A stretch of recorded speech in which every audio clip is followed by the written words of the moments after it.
I'm done with you.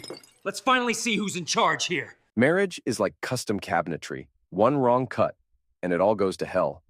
I learned that lesson the hard way at my wife's company charity gala, standing in a ballroom full of Portland's tech elite while Sienna pushed me away like I had the plague. "Stop. You're embarrassing me," she hissed, her perfectly manicured hand shoving against my chest as I leaned in for what I thought would be a simple kiss on the dance floor. "I don't want to look taken." The words hit me like a sledgehammer. Around us, conversations died. Phones appeared, recording everything. Kara Whitman, Sienna's best friend and professional gossip, had her camera aimed right at us, her lips curled in a satisfied smirk. "I'm Evan Harper, 38 years old, owner of Harper Custom Cabinetry. I build things that last. Apparently, my marriage wasn't one of them." Without a word, I slipped my wedding ring off my finger. The gold band caught the ballroom lights as I placed it carefully on the nearest table, right next to someone's untouched champagne glass. "Problem solved," I said, loud enough for the circle of onlookers to hear. Sienna's face went white, then red. "Evan, what are you—" "You said you don't want to look taken. Now you don't." I straightened my tie, the same black one she'd picked out for me 3 hours earlier, when she still pretended to care what I looked like. "Enjoy your party." I walked away, leaving her standing there in her $1,000 dress, surrounded by whispers and camera phones. The crowd parted like the Red Sea, everyone suddenly very interested in their drinks or the silent auction items. Behind me, I heard Kara's voice rising above the murmur. "Oh my God, did you see that? I got the whole thing on video." The valet brought my truck around, a beat-up Ford F-150 that looked completely out of place among the BMWs and Teslas. As I drove home through the October rain, my phone buzzed with text after text. I ignored them all. Our house sat on Maple Street, a 1920s colonial that I'd spent 3 years renovating room by room. Every piece of trim, every cabinet, every built-in bookshelf, I'd crafted it all by hand. It was supposed to be our forever home. Now it felt like a museum of broken dreams. I poured myself 3 fingers of bourbon and sat in my workshop, surrounded by half-finished projects. That's when I saw the text from Mrs. Avery, our 70-year-old neighbor who missed nothing that happened on our street. "Saw your wife with that young man from her office again yesterday. They looked cozy by his car. Thought you should know." My blood turned to ice. I climbed the stairs to our bedroom and found Sienna's phone charging on her nightstand. She'd left it unlocked in her rush to get ready for the gala. First mistake. The messages were all there, hundreds of them, going back months. Tristan Bell, her coworker, 29 years old, according to his LinkedIn profile, one of those social media influencer types who posted gym selfies and motivational quotes about grinding and living your best life. The texts made my stomach turn. Not just the explicit photos and sexual messages, but the way they talked about me. Dead weight. Boring. He has no idea. Plans for weekend getaways disguised as business trips, hotel reservations, a whole secret life I'd been paying for without knowing it. I screenshotted everything, sent the images to my own phone, then put hers back exactly where I'd found it. When Sienna stumbled in at 2 a.m. reeking of wine and Tristan's cologne, I pretended to be asleep. She slipped into bed without a word, probably assuming I'd apologize in the morning like I always did after our fights. Not this time. The next morning I made coffee and toast like nothing had happened. Sienna appeared in the kitchen wearing one of my old work shirts, her hair messy, makeup smeared. Under different circumstances, I might have found it sexy. Now it just looked pathetic. "We need to talk about last night," she said, pouring herself coffee with shaking hands. "What about it?" I kept my voice neutral, reading the news on my tablet. "You humiliated me in front of my entire company. My boss was there, Evan. My colleagues. Do you have any idea what you've done to my reputation?" I looked up at her then, really looked. When had her eyes become so cold? When had that cruel twist appeared at the corner of her mouth? "Your reputation?" I laughed, short and bitter. "That's what you're worried about?" "Yes, these people are my career, my future." "Funny. I thought I was your future." I stood up, rinsing my mug in the sink. "But apparently, you've got other plans." She went very still. "What's that supposed to mean?" "Nothing at all. I've got to get to work. Mrs. Patterson's kitchen cabinets won't install themselves." I grabbed my keys and headed for the door, leaving her standing there with her mouth open. In my truck, I allowed myself one moment of satisfaction. Let her sweat. Let her wonder what I knew. My phone rang as I pulled into the Patterson driveway. Brick Morrison, my best friend since high school and the only Marine I knew who'd earned his nickname by walking through a brick wall during a training exercise. Dude, what the hell happened last night? Tessa Lynn just sent me a video of you dropping your ring at some fancy party. She said Sienna looked like she was about to have a stroke. Tessa Lynn, mutual friend, married to a software engineer, always seemed to resent Sienna's success. Interesting that she was spreading the video around. Long story, Brick. I'll fill you in later. You need backup? Because I've got nothing going on today except drinking beer and wondering why my ex-wife keeps texting me. Not yet, but keep your phone on. I spent the morning installing cabinet hardware and thinking. By lunch, I had a plan. First stop, Best Buy, where I purchased a small GPS tracker advertised for keeping tabs on elderly parents or teenage drivers. Perfectly legal, and since Sienna's car was in both our names, perfectly within my rights. Second stop, the bank, where I moved half our joint savings into a new account in my name only. Also perfectly legal. I'd checked with a lawyer friend months ago during a previous rough patch. Third stop, our cellular provider, where I discovered that as the primary account holder, I could access all the phone records I wanted. Tristan's number appeared dozens of times, often during hours when Sienna claimed to be working late. By the time I got home that evening, Sienna was pacing the living room like a caged animal. She'd changed clothes 3 times, judging by the pile of rejected outfits on the couch. "Where have you been?" she demanded. "I've been calling you for hours." "Working. You know, that thing I do to pay for this house, your car, your designer clothes." "Don't start with me, Evan. I'm not in the mood." "Neither am I." I headed for the kitchen, but she followed. "We need to fix this. The video is all over social media. Kara's been fielding calls from people asking if we're getting divorced. My boss wants to meet with me tomorrow to discuss how this affects my position with the company." I opened a beer and leaned against the counter. "Sounds like a personal problem." Her face flushed red. "A personal problem? This is our marriage, Evan." "Is it? Because last night you made it pretty clear you didn't want to be married. At least not to me. I was drunk. I didn't mean—" "You meant every word." I took a long drink. "But don't worry. I'm not going to make this difficult for you." Something in my tone must have warned her because her expression shifted from anger to uncertainty. "What do you mean?" "I mean, you're free, Sienna. Free to be single, free to date whoever you want, free to live your best life without boring old me holding you back." "I don't want to date anyone else." "Liar." The word hung between us like a blade. She opened her mouth, closed it, opened it again. "Evan, I'm going to bed. We'll talk more tomorrow." I left her standing in the kitchen, and for the first time in months, I slept like a baby. The next morning brought the first real crack in Sienna's facade. I woke to find her hunched over her laptop at the kitchen table, still in yesterday's clothes, empty wine glass beside her. "They suspended me," she said without looking up. I poured coffee, added cream, stirred slowly. "Who suspended you?" "HR. Someone sent them screenshots of the video from the gala, along with a bunch of questions about my expense reports. They want to review all my business trips from the past 6 months." Interesting. I hadn't sent anything to her company yet, which meant someone else was stirring the pot. My money was on Tessa Lynn, who'd always been jealous of Sienna's position. "That sucks," I said, managing to sound sympathetic. "Is that all you have to say?" She finally looked at me, and I was shocked by how haggard she appeared. Dark circles under her eyes, hair unwashed, that perfect composure cracking like old paint. "What do you want me to say? That it's unfair? That whoever sent those screenshots is a terrible person?" I sat down across from her. "Maybe you should ask yourself why someone would do that. Because they're jealous, because they can't stand to see a woman succeed in tech, or because they know something about those business trips that I don't." She went very still. "What's that supposed to mean?" "It means maybe your expense reports don't match up with where you actually were. Maybe someone has receipts that prove you weren't where you said you were. You're being paranoid." "Am I?" I leaned forward. "Because I'm starting to think there's a lot about my wife that I don't know. A lot about her business trips, her late nights at the office, her new friends." Sienna's phone buzzed. She glanced at it, and I caught a flash of panic in her eyes before she flipped it face down. "Let me guess," I said. "Tristan?" The color drained from her face. "How do you know about Tristan?"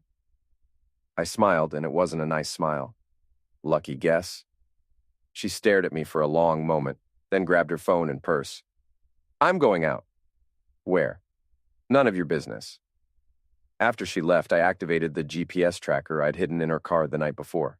The app showed her heading straight for Tristan's apartment complex on the other side of town. I called Brick. Feel like doing some surveillance? Finally, I was starting to think you'd gone soft. We met at a coffee shop 3 blocks from Tristan's building. Brick looked exactly like what he was, 6 feet of military muscle stuffed into civilian clothes, with a buzz cut and suspicious eyes that missed nothing. "So, what's the play?" he asked, stirring sugar into his coffee. "Information gathering. I need to know what we're dealing with before I make my next move." "We talking about breaking kneecaps? Because I'm retired, but I still remember how—" "No violence. Not yet, anyway. I want to destroy them the right way. Publicly, completely, and legally." Brick grinned. "I like the sound of that." We positioned ourselves across the street from Tristan's building and waited. 2 hours later, Sienna's car pulled up. She practically ran to the entrance, looking over her shoulder like she expected to be followed, which technically she was. "That's him," I said, as a tall, lean guy with perfectly styled hair and designer clothes met her at the door. Tristan Bell looked exactly like his social media photos, all jawline and fake confidence. They disappeared inside, and I started the timer on my phone. "How long you think they'll be?" Brick asked. "Long enough." I pulled out a small notebook and started writing. Date, time, location, duration of visit. If this went to divorce court, I wanted documentation of everything. My phone buzzed with a text from Mrs. Avery. "Saw your wife leave this morning with a suitcase. Hope everything's all right." A suitcase. So Sienna was planning to stay the night. Perfect. "Change of plans," I told Brick. "I need to get home and prepare for the next phase." "What's the next phase?" "Public humiliation." That evening, I drove to the Glass Tap, the local bar where half our neighborhood went to drink and gossip. It was exactly the kind of place Sienna hated. Dim lighting, sticky floors, regulars who'd been sitting on the same stools for 20 years. The bartender, Jimmy, had known me since I was 21, and stupid enough to think I could drink him under the table. "Evan, haven't seen you in a while. Where's the missus?" "That's actually what I wanted to talk about." I ordered a beer and looked around the room. Perfect. At least a dozen people I recognized, including Tessa Lynn and her husband, Dave. I walked over to their table. "Mind if I join you?" "Of course." Tessa's eyes lit up with curiosity. "We saw the video from the gala. Are you okay?" "Actually, I'm better than I've been in months." I sat down and took a long drink. Turns out my wife was right. She really doesn't want to look taken, especially not when she's with her boyfriend. The words hit the table like a bomb. Dave choked on his drink. Tessa leaned forward, practically vibrating with excitement. "Boyfriend?" she whispered. "Tristan Bell. Works at her company. They've been having an affair for months."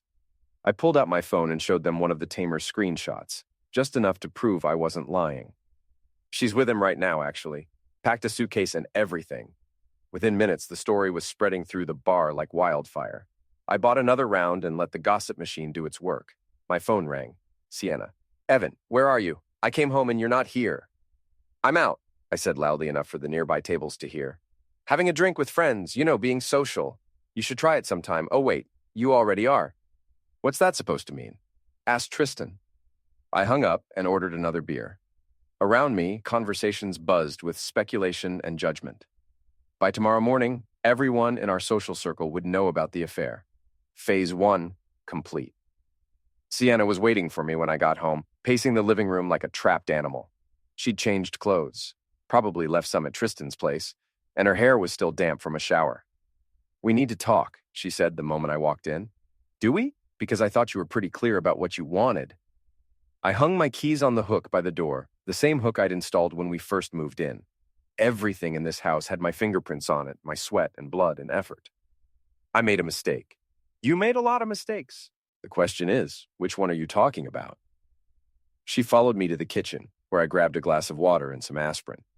3 beers on an empty stomach had been stupid, but watching her squirm was worth the headache. "I know you're angry." "Angry?" I laughed, short and bitter.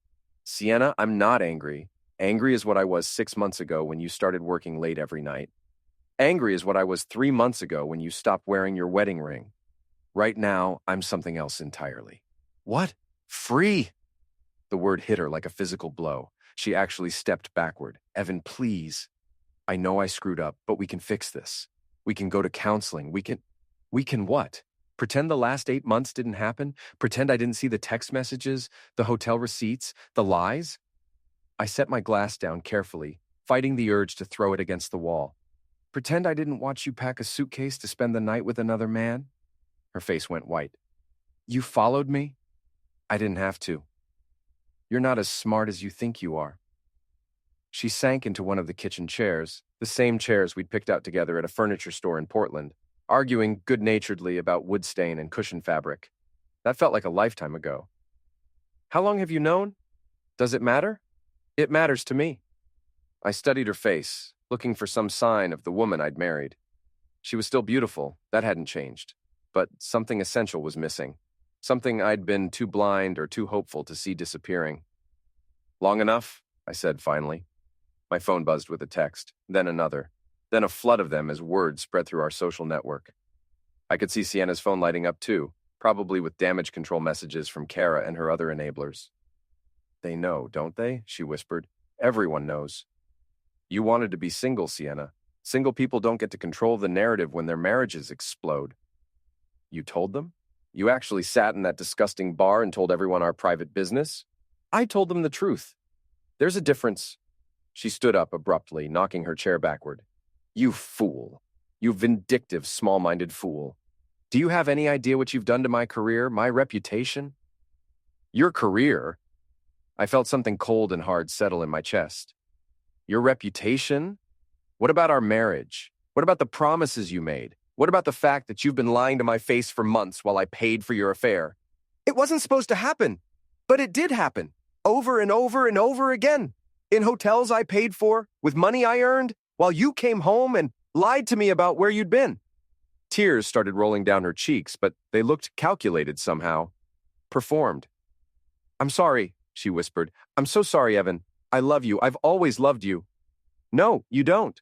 You love the idea of me, the stable husband, the nice house, the respectable marriage that looks good on your social media, but you don't love me. That's not true. When's the last time you asked me about my work, my dreams, my day? I waited, but she just stared at me.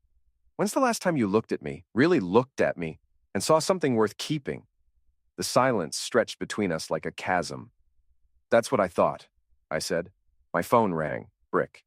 You need to see this, he said without preamble. Check your email. I opened my laptop and found a message from an address I didn't recognize. The subject line read, Thought you should know. The email contained photos. Sienna and Tristan at restaurants, holding hands in parking lots, kissing outside his apartment. Dozens of them, going back months.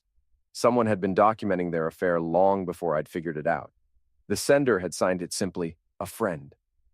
I looked up to find Sienna reading over my shoulder, her face gray with shock. Who sent these? She whispered. Someone who wanted me to know the truth. Someone who got tired of watching you make a fool of me. This is insane. People don't just spy on their neighbors. You'd be surprised what people notice when you stop being careful. Another email arrived, this one with video files. Security camera footage from various locations around town. Sienna and Tristan weren't just having an affair. They were flaunting it, acting like they were invisible. Oh, God, Sienna breathed. If these get out, they already are out. I refreshed my email and found forwards from 3 different addresses. Looks like your secret admirer sent them to quite a few people. Sienna's phone started ringing. She looked at the screen and her face crumpled. It's my boss, she whispered. Better answer it. You wouldn't want to seem unprofessional. She answered with a shaking hand. I could hear the voice on the other end, sharp and angry. Words like conduct unbecoming and company policy and immediate termination drifted across the kitchen. When she hung up, she looked like she'd been hit by a truck. They fired me, she said numbly. Effective immediately. They're sending security to escort me out if I try to come back. That's rough. That's rough? That's all you have to say? What do you want me to say? That it's unfair? That you didn't deserve it? I closed the laptop and looked at her directly. You used company resources to conduct an affair with a coworker. You lied on expense reports. You violated about 6 different policies in the employee handbook. What did you think would happen? I thought my husband would support me. I thought my wife would be faithful. Looks like we were both wrong. She stared at me for a long moment, then grabbed her purse and keys. Where are you going? Somewhere I'm wanted. Give Tristan my regards. After she left, I poured myself a real drink and sat in my workshop, surrounded by the smell of sawdust and wood stain. My phone kept buzzing with messages. Some supportive, some curious, some just plain nosy. I ignored them all. Tomorrow, I'd start phase 2. The next morning brought a knock at my door. I opened it to find Kara Whitman standing on my porch, dressed in yoga pants and a tank top that probably cost more than most people's car payments. Her blonde hair was pulled back in a perfect ponytail, and her makeup looked professionally applied, despite the early hour. "We need to talk," she said, pushing past me into the house without an invitation. "Good morning to you too, Kara." She spun around in the foyer, her eyes blazing with righteous indignation. "Do you have any idea what you've done? Sienna is devastated. She lost her job, her reputation is in ruins, and it's all because you couldn't handle a little marital rough patch like an adult." "A little rough patch?" I closed the door and leaned against it. "Is that what we're calling an 8-month affair now?" "People make mistakes, Evan. Marriage is about forgiveness, about working through problems together." "Really? Then why didn't Sienna come to me when she was having problems? Why didn't she suggest counseling before she started sleeping with Tristan?" Kara's perfectly glossed lips pressed into a thin line. "She was unhappy. You were neglecting her, taking her for granted." "According to who? You? Or did Sienna tell you that while she was planning her next hotel rendezvous?" "You're being cruel." "I'm being honest. There's a difference." I walked to the kitchen and started making coffee, mostly to give my hands something to do. Kara followed, her designer sneakers squeaking on the hardwood floors I'd refinished myself. "She wants to come home," Kara said. "She wants to work things out. Then she can call me herself. She's afraid you'll hang up on her." Smart woman. Too bad she wasn't smart enough to think before she started her affair. Kara perched on one of the kitchen stools, crossing her long legs. "Look, I know you're hurt. Do you? Because 5 minutes ago, you were telling me this was my fault for neglecting her. I'm trying to help save your marriage. Why?" The question seemed to catch her off guard. "What do you mean, why?" "I mean, why do you care if my marriage survives? What's in it for you?" She blinked rapidly, and for a moment her composure slipped. "Sienna is my best friend. I want her to be happy." Sienna was happy, with Tristan, in hotel rooms and restaurants, in his apartment. She was so happy she documented it all over social media. The only thing making her unhappy now is getting caught. "That's not fair." "Fair?" I laughed, and the sound was harsh even to my own ears. "You want to talk about fair? Fair would have been Sienna asking for a divorce before she started screwing around. Fair would have been her being honest instead of lying to my face for months. Fair would have been her not using our joint credit card to pay for romantic dinners with her boyfriend." Kara's eyes widened. "She didn't check the statements. I did." I poured coffee into 2 mugs, then slid one across the counter to her. $300 at Le Bernardin last month. She told me she was working late and grabbed a sandwich. Turns out she was grabbing something else entirely. Evan, $250 at that boutique hotel in Old Port. She said it was a team-building exercise. Very team-building from what I could see in the photos. Kara's face was getting paler with each revelation. "How do you know all this?" "Because I pay attention. Because I actually gave a damn about my marriage, even when my wife didn't." I took a sip of coffee, studying her over the rim of my mug. "The real question is, how much did you know?" "I don't know what you mean." "Sure you do. You were her best friend, her confidant, her wingwoman. You expect me to believe she kept an 8-month affair secret from you?" Kara's silence was answer enough. "That's what I thought." I set my mug down carefully. "So when you talk about fairness, remember that you helped her lie to me. You helped her plan, you helped her cover, and now you want to help her clean up the mess. I was trying to protect her. From what? The consequences of her choices? From making a mistake that would ruin her life? Her life?" I felt something cold and sharp settle in my chest. "What about my life? What about the fact that I've spent the last 8 months wondering what I did wrong? Why my wife didn't want to touch me? Why she looked at me like I was a stranger in my own house?" Kara had the grace to look ashamed, but it was too little, too late. "She does love you," she said quietly. "No, she doesn't. She loves the idea of being married, the status, the financial security, but she doesn't love me." My phone buzzed with a text from Brick. "Turn on Channel 8 News, now." I grabbed the remote and flicked on the small TV in the kitchen. The local morning show was running a segment about social media and workplace affairs, using Sienna's company as a case study. They weren't naming names, but anyone who knew the situation would recognize the details. "Oh my God," Kara breathed. "Looks like the story's gone public." I turned up the volume as the anchor discussed the importance of social media policies and professional conduct. Kara's phone started ringing, then mine, then hers again. "This is a disaster," she whispered. "This is consequences." She slid off the stool and grabbed her purse. "You're making a huge mistake, Evan. Sienna is a good person who made a bad choice. If you destroy her over this, you'll regret it for the rest of your life. The only thing I regret is not paying attention sooner." After she left, I sat in my kitchen and watched the story spread across social media in real time. #workplace affair was trending locally. Someone had created a meme using Sienna's LinkedIn photo. The comments were brutal, but not inaccurate. My phone rang. Tessa Lynn. "Evan, are you seeing this? It's everywhere." "I'm seeing it. Dave thinks maybe it's gone too far. People are being really nasty online." "People don't like being lied to, Tessa. They don't like watching someone make a fool of their spouse while pretending to be happily married." "I know, but some of the comments are really harsh. Someone posted her home address." That gave me pause. I didn't want random strangers showing up at my house, and I certainly didn't want things to turn violent. "I'll keep an eye on it," I said. "Maybe you should call her. Make sure she's okay." "She's a grown woman, Tessa. She can take care of herself." But after I hung up, I found myself wondering if I'd pushed things too far. The rational part of my brain knew that Sienna had made her own choices, that everything happening now was a direct result of her actions. But the part of me that had loved her for 10 years felt a flicker of concern. I was still debating whether to call her when my doorbell rang again. This time it was Tristan Bell, looking like he hadn't slept in days. "We need to talk," he said. I looked him up and down, taking in the expensive clothes, the perfectly styled hair, the gym-sculpted physique. He was everything I wasn't. Young, flashy, social media ready. "Do we? This has gone too far. Sienna is getting death threats. That's terrible. You should call the police. I'm calling you. You're the one who started this." I stepped out onto the porch, closing the door behind me. "Actually, you started this when you decided to sleep with my wife. I'm just finishing it." "Look, I know you're angry. Do you? Because you don't seem to understand why. We never meant for it to happen. It just did. These things happen between people. These things?" I felt my hands clench into fists. "You mean infidelity? Betrayal? Lying?" "I mean falling in love." The words hit me like a punch to the gut.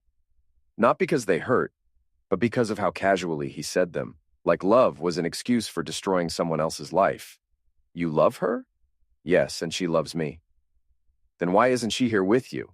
Why did she send her best friend to beg me to take her back?" For the first time, Tristan looked uncertain.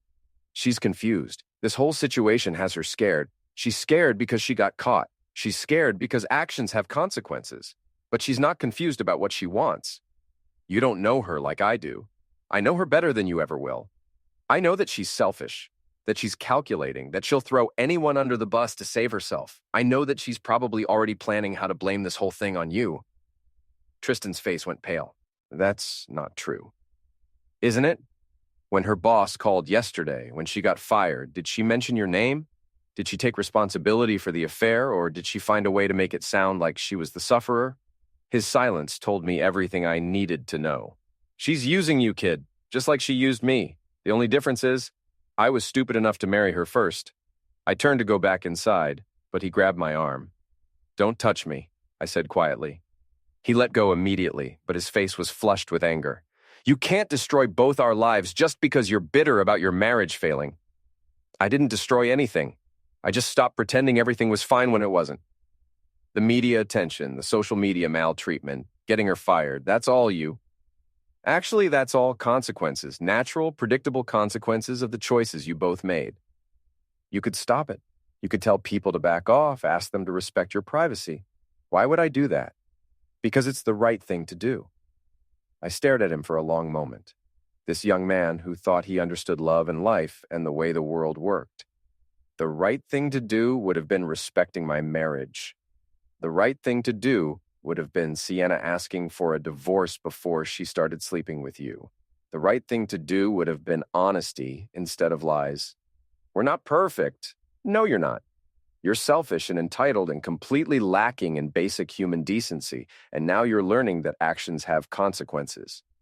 I opened my front door and stepped inside. This isn't over, Tristan called after me. Yes, it is. You just don't know it yet. I closed the door and locked it, then watched through the window as he stood on my porch for another minute before finally walking away. Phase 3 was about to begin. That evening, I drove to the glass tap for what I knew would be the last act of this particular drama. Word had gotten out that I'd be there, and the place was packed with people who wanted to see how the story would end. Brick was waiting for me at our usual table, a beer already poured and ready. He looked like he was expecting trouble, which meant he'd heard something I hadn't. What's the situation? I asked, settling into my chair. Your wife and her boy toy are here. Back corner booth. They've been here about an hour, and they look like they're planning something. I glanced over and saw them huddled together, their heads close in intense conversation. Sienna looked terrible. Her hair was unwashed, her makeup smeared, and she was wearing the same clothes I'd seen her in yesterday. Tristan looked better, but there was something desperate in his posture. They waiting for me? Seems like it. Kara's here too, along with a few other people from your social circle. This feels like an intervention. Or an ambush. The bar had gone quieter since I'd arrived, conversations dropping to whispers as people tried to listen in while pretending to mind their own business. Jimmy, the bartender, caught my eye and nodded toward the back booth, raising his eyebrows in a question. I shook my head. Let them come to me. They did, about 10 minutes later. Sienna led the charge, with Tristan and Kara flanking her like bodyguards. They looked like they'd rehearsed this moment, which they probably had. Evan, Sienna said, sliding into the empty chair across from me without being invited. We need to talk. Do we? Because I thought we covered everything yesterday. This has to stop. Her voice was shaking, but whether from fear or anger, I couldn't tell. The maltreatment, the media attention, the social media posts, it has to stop. I'm not maltreating anyone. I'm sitting in a bar, having a beer with my friend. You know what I mean. You started this whole thing, and now it's gotten out of control. I started this? I looked around the table, taking in their serious expressions. Remind me, who had the affair again? That's between us, Tristan said, finally speaking up. It's private. Was it private when you were posting Instagram stories from restaurants where you were having dinner with my wife? Was it private when you were checking into hotels and tagging the locations? You did. I have screenshots. I pulled out my phone and showed them a few examples. Very romantic, very public, very stupid. Sienna's face crumpled. Those were mistakes. Those were choices. Just like sleeping with him was a choice. Just like lying to me for 8 months was a choice. Just like packing a suitcase to spend the night at his apartment was a choice. I was going to tell you. When? After you'd figured out how to spin it? After you'd made sure you wouldn't lose anything in the divorce? The word hung in the air between us like a sword. Divorce. We hadn't talked about it explicitly, but everyone knew that's where this was heading. I don't want a divorce, Sienna whispered. I want to fix this. There's nothing to fix. It's broken beyond repair. That's not true. We can go to counseling. We can work through this. We can't work through 8 months of lies. We can't work through you falling in love with someone else. We can't work through you humiliating me in front of our entire social circle. I never meant to humiliate you. But you did. Every time you lied about where you were. Every time you came home from his bed and got into mine. Every time you posted happy couple photos while you were planning your next rendezvous. You humiliated me. Kara leaned forward. Evan, you're being cruel. She made a mistake, but she's trying to make it right. How? By asking me to pretend it never happened? By expecting me to take her back so she can feel better about herself? By taking responsibility and trying to rebuild your marriage. She's not taking responsibility. She's trying to manage the fallout. There's a difference. I stood up, finishing my beer. But you know what? I'm done managing fallout, too. I'm done being the understanding husband, the supportive spouse, the guy who makes excuses for his wife's behavior. What does that mean? Sienna asked, her voice barely above a whisper. It means I'm filing for divorce tomorrow morning. It means I'm done pretending this marriage is salvageable. It means you're free to be with Tristan without having to sneak around. Evan, please. It also means that everything I know about your affair, about the lies, about the financial improprieties, about the company policy violations, All of that becomes part of the public record. The color drained from both their faces. You can't do that, Tristan said. Actually, I can. Infidelity is still grounds for divorce in Maine. Financial infidelity is still a factor in asset division, and company policy violations are still, well, violations. We could sue you for maltreatment. With what money? You're both unemployed. I looked around the bar, taking in all the faces watching our little drama. Besides, maltreatment implies that I'm lying. Everything I've said, everything I've shared, everything that's come out. It's all true, isn't it? Sienna was crying now, real tears this time, not the calculated ones from yesterday. I'm sorry, she sobbed. I'm so sorry, Evan. I never wanted it to go this far. But it did go this far, and now we all have to live with the consequences. I pulled out my wallet and left money for my beer, plus a generous tip for Jimmy. Where are you going? Sienna asked. Home, to my house, where you're no longer welcome. You can't kick me out? Actually, I can. I checked with my lawyer. Infidelity changes things. I started to walk away, but Tristan stood up and blocked my path. This isn't over, he said, his voice low and threatening. Yes, it is. You think you can destroy our lives and just walk away. I think I can stop enabling your bad choices and move on with my life. We'll fight the divorce. We'll make it ugly. It's already ugly. You made sure of that. I stepped around him and headed for the door, but he grabbed my shoulder. I said this isn't over. The bar went completely silent. Every eye was on us. Every phone was probably recording. Take your hand off me, I said quietly. Or what? Or I'll remove it for you. For a moment, I thought he might actually try to fight me. He was younger, probably stronger, definitely more desperate. But he was also smart enough to realize that starting a bar fight, while unemployed and publicly humiliated, probably wasn't the best career move. He let go and stepped back. This is all going to come back on you, he said. All of it. The maltreatment, the public shaming, ruining her career, it's all going to come back. Maybe, but at least I'll be able to sleep at night. I walked out of the glass tap and into the cool October air, leaving behind the wreckage of my marriage and the beginning of my new life. Behind me, I could hear voices rising in argument, Sienna's sobs, Kara's attempts to play peacemaker. But it all felt distant now, like someone else's drama. My phone buzzed with a text from Brick. That was beautiful, man, absolutely beautiful. I got in my truck and drove home, past the house where Mrs. Avery was probably watching from her window, past the streets where I'd built a life that turned out to be an illusion. Tomorrow, I'd call my lawyer and start the divorce proceedings. Tomorrow, I'd begin the process of untangling 10 years of shared life from 8 months of lies. But tonight, I was going home to my workshop, to the smell of sawdust and the comfort of tools that did exactly what they were supposed to do. For the first time in months, I felt like I could breathe. 3 months later, I was putting the finishing touches on a custom entertainment center when my lawyer called with the final divorce decree. It's done, Sarah Martinez said. Everything went through exactly as we discussed. And the settlement? She gets her personal belongings and her car. You keep the house, the business, and the retirement accounts. The judge was not impressed with her infidelity or the financial improprieties. I set down my sandpaper and allowed myself a moment of satisfaction. What about her legal fees? She has to pay her own. Her lawyer tried to argue for spousal support, but the infidelity clause eliminated that argument pretty quickly. After I hung up, I walked through the house that was finally, legally, completely mine. Every room told the story of work I'd done, improvements I'd made, dreams I'd built into the walls and floors and ceilings. The doorbell rang, interrupting my thoughts. I opened it to find Mrs. Avery holding a plate of cookies and wearing a satisfied smile. Thought you might want to celebrate, she said, stepping inside without waiting for an invitation. How did you know? Small town, dear. News travels fast. She set the cookies on the kitchen counter and looked around approvingly. Place looks good. Peaceful. It feels peaceful. Any word on what happened to your ex-wife and her young man? I poured coffee for both of us, considering how much to share. Mrs. Avery had been my unofficial intelligence network throughout the whole ordeal, so she deserved some closure. Sienna moved back in with her parents in Boston. Last I heard, she was working at a call center while she looks for something in her field. And the boyfriend? Tristan?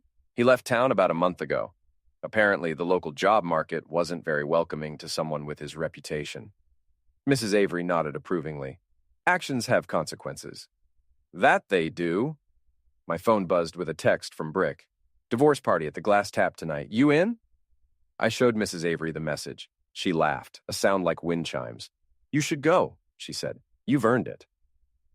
That evening, I walked into the Glass Tap to find it decorated with streamers and balloons. A banner hung over the bar reading, Congratulations, Evan, in bright red letters. The place erupted in cheers when I walked in.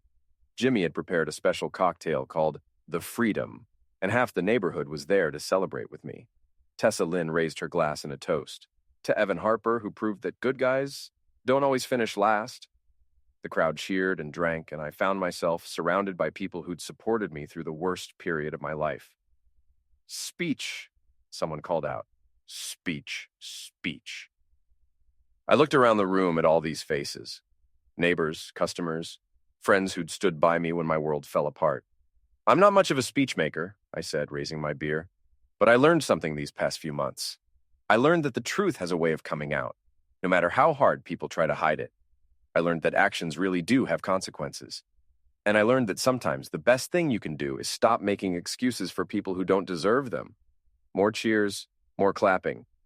But mostly, I continued, I learned that I'm surrounded by good people who won't let me go through hell alone. So thank you, all of you, for having my back when I needed it most. The party went late into the night, with stories and laughter and the kind of genuine friendship I'd forgotten existed during my marriage. Around midnight, as I was getting ready to leave, Jimmy pulled me aside. Got something for you, he said, reaching under the bar. He pulled out a small wooden box, beautifully crafted with intricate inlays. I made this, he said. Took a woodworking class after my divorce 5 years ago. Figured you might want a place to keep your new wedding ring when you find the right woman. I opened the box and found it lined with velvet, with a small inscription inside the lid. To new beginnings. Jimmy, this is beautiful. You didn't have to... Yeah, I did. You showed this whole town what it looks like when a man stands up for himself with dignity. That's worth celebrating. I walked home through the quiet streets, past houses where families slept peacefully, past the life I'd built and nearly lost and finally reclaimed. In my workshop, I placed Jimmy's box on the shelf next to my tools. Someday, maybe I'd have use for it. But for now, it was enough to know that I was free, that I was respected, that I was home. I thought about Sienna, probably lying awake in her childhood bedroom, wondering how her life had gone so wrong so quickly. I thought about Tristan, starting over in some new city where no one knew his story yet. I felt no satisfaction in their downfall, but I felt no guilt either. They'd made their choices, and I'd made mine. The difference was, I could live with the consequences of my decisions. My phone buzzed one last time, a text from an unknown number. You destroyed my life. I hope you're happy. I looked at the message for a long moment, then deleted it without responding.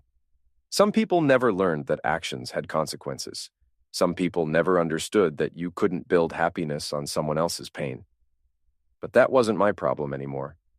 I turned off the lights and headed upstairs to my bedroom, in my house, in my life that was finally, completely my own. For the first time in years, I fell asleep with a smile on my face.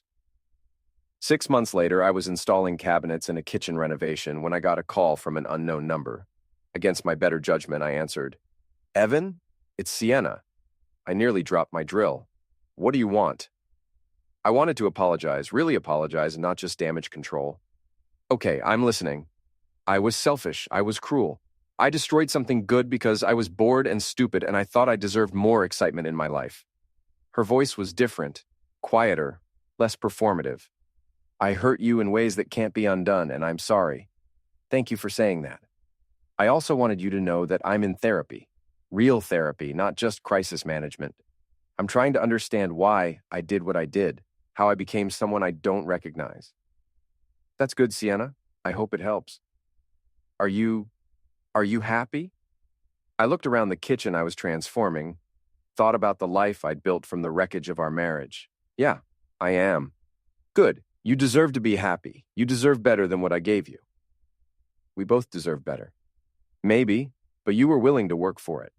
I just wanted it handed to me. After she hung up, I stood in the quiet kitchen for a long moment, processing the conversation. It was the first time in our entire relationship that Sienna had taken full responsibility for her actions without trying to deflect or minimize or blame someone else.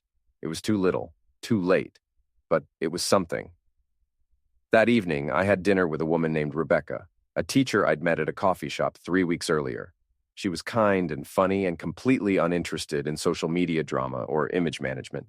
She liked my hands, she said, because they were the hands of someone who built things instead of tearing them down. We talked about books and travel and the small renovations she wanted to do on her house. She asked about my work with genuine interest, and I found myself telling her about projects I'd never bothered to describe to Sienna. "You really love what you do," she observed. "I love creating something that lasts, something that serves a purpose. Like marriage should. Like marriage should." Walking her to her car, I felt something I hadn't experienced in years. Hope. Not desperate hope, not the kind that required someone else to change or circumstances to align perfectly. Just quiet, steady hope for the future. "I'd like to see you again," I said. "I'd like that too." She kissed me goodnight, soft and sweet and honest, then drove away into the evening. I stood on the sidewalk for a moment, looking up at the stars that were just becoming visible in the darkening sky. Somewhere in Boston, Sienna was probably struggling with the consequences of her choices. Somewhere else, Tristan was probably starting over, maybe making better decisions, maybe not. But here, in the town where I'd been born and raised and humiliated and redeemed, I was exactly where I belonged. I walked home to my house, to my workshop, to my life that was small and honest and completely my own. And for the first time since I'd placed my wedding ring on that table at the charity gala, I felt truly free.